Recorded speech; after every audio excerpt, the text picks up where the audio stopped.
الرحمن الرحیم۔ پیارے عزیز بچوں، 8ویں جماعت اردو کتاب سے ہم پڑھ رہے تھے آزمائش شرط ہے۔ آزمائش شرط ہے۔ باپ نے اپنے اکلوتے بیٹے کو یہ نصیحت کی تھی کہ جب کسی کو اپنا دوست بناؤ تو پہلے اس کو آزمانا۔ زندگی میں بہت سارے دوست ہوتے ہیں، کام کاروبار میں، ملازمت میں اور اٹھنے بیٹھنے میں دوست ہوتے ہیں، تو یہ زندگی کا ایک خاص ساتھی ہوتا ہے، اس لیے اس کو بڑا آزمانا ضروری ہے، بہت ہی اہم ہے۔ تو یہ سبق ہمیں اس سے یہ نصیحت ملی۔ پیارے بچوں، اس سبق کے آخر میں کچھ سوالات بھی تھے کہ مرتے وقت بوڑھے نے اپنے بیٹے کی کیا نصیحت کی تھی۔ کتاب میں لکھا ہوا ہے کہ یہی نصیحت کی تھی کہ جب کسی کو دوست بنانا تو اس کو پہلے آزمانا۔ اس طرح سے اور بھی سوالات ہیں، وہ آپ خود اگر کوشش کریں گے تو اس سے یہ ہے کہ آپ کو جو ہے سمجھ میں آ جائے گا۔ جیسے اس میں لکھا ہے دوسرا سوال، سرکاری مخبر کو قتل کی واردات کا پتہ کیسے چلا؟ اس کی بیوی نے بتایا، وہ بھی رازدار تھی۔ تیسرا سوال ہے، مخبر نے پولیس کو کیوں اطلاع دی؟ مخبر کو انعام کی لالچ تھی، اس لیے اس نے جو ہے پولیس کو خبر دی۔ نوجوان نے قتل کا ڈھونگ کیوں رچایا؟ اس لیے کہ باپ نے نوجوان نے اس لیے قتل کا ڈھونگ رچایا کہ باپ نے اس کو نصیحت کی تھی، بیٹا دوست بنانے سے پہلے، کسی کو دوست بنانے سے پہلے اس کو آزمانا۔ اس کہانی سے ہمیں کیا سبق ملتا ہے؟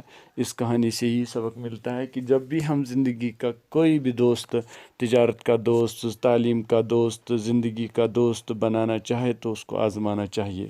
اس کے بعد پھر اس میں کچھ محاورے ہیں، بہت ہی اہم محاورے ہیں جو ہم روزمرہ کی زندگی میں استعمال کرتے ہیں اور کر سکتے ہیں۔ یہاں پر میں نے کاغذ پہ جو ہے لکھا، پھولے نہ سمانا۔ بہت خوش ہونے کے لیے جب کو بہت انسان بہت خوش ہوتا ہے تو وہ اردو میں استعمال کرتا ہے کہ پھولے نہ سمانا۔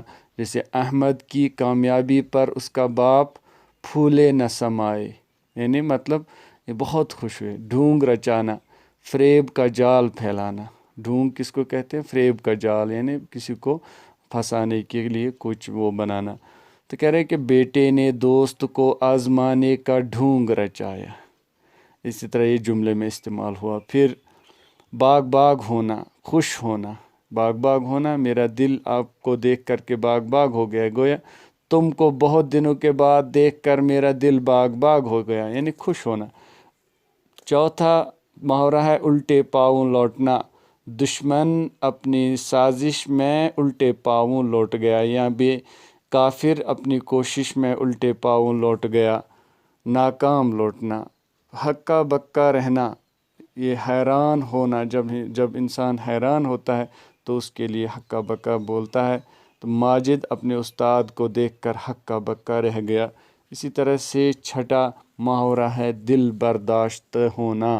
دل برداشتہ ہونا یعنی اس کا معنی ہے غمگین ہونا، آزردہ ہونا، تکلیف پہنچنا۔ تو مریم اپنے بیٹے کو ناکام دیکھ کر دل برداشتہ ہوئی۔ مریم اپنے بیٹے کو ناکام دیکھ کر دل برداشتہ ہوئی۔ اسی طرح سے 7واں محاورہ ہے دل بھر جانا۔ ہم جب مایوس ہوتا ہے انسان تو اس کے معنی ہے مایوس ہونا، دل بھر جانا۔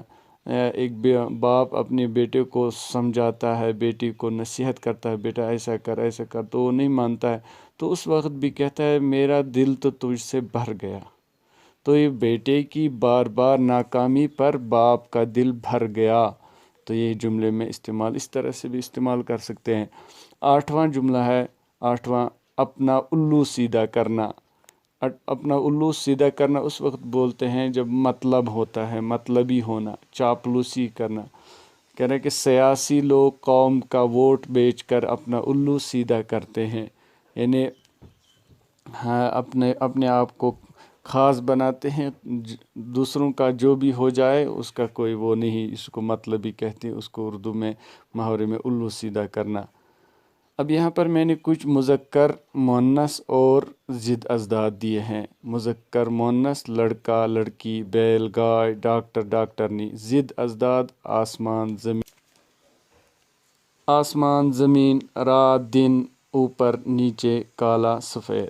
دیکھیے یہاں پر یہ بات یاد رکھنے کے قابل ہے کہ مذکر مؤنث اس وقت ہم بولتے ہیں جس کا اپنا جوڑا ہو، اور ضد ازداد اس وقت جس کا الٹا ہو، دائیں بائیں